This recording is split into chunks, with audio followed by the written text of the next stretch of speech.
போலாம். பக்கத்து வீட்டு அங்கிள் உங்க ஃப்ரெண்டு தானே? ஆமா. டெய்லி குடிக்கிறாரே, உங்களுக்கு குடிக்கிற பழக்கம் இல்லையா? குடிச்சேன்டா, ஆனா இப்ப இல்ல.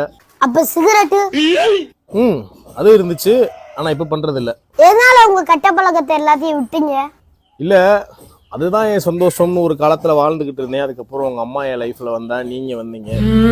இதுதான் நம்ம நிரந்தரமான சந்தோஷம்னு சொல்லிட்டு அதை விட்டுட்டேன். அப்புறம் சிகரெட்டுன்னு தண்ணினே போனா கண்டிப்பா எனக்குன்னு ஏதாவது ஒரு நாள் ஒன்று ஆயிரும். அப்புறம் என்னையவே நம்பி இருக்கவங்களாம் ஏமாத்தின மாதிரி இருக்கும்.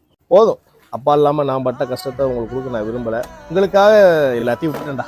எங்களுக்காக வாழணும் தானே எல்லா கெட்ட பழக்கத்தையும் விட்டீங்க? ஆமாடா. அப்போ ஒரு நிமிஷம் இருங்க. அப்ப இந்தாங்க, ஹெல்மெட்டும் போடுங்க. சாரிடா. ஐயோ, போலீஸ் இருப்பாங்களே நினைச்சு ஹெல்மெட் போடாதீங்க. பொண்டாட்டி பிள்ளைங்க பெத்தவங்க நம்மள நம்பி இருக்காங்களேன்னு நினைச்சு ஹெல்மெட் போடுங்க. இப்ப போலாம்ப்பா.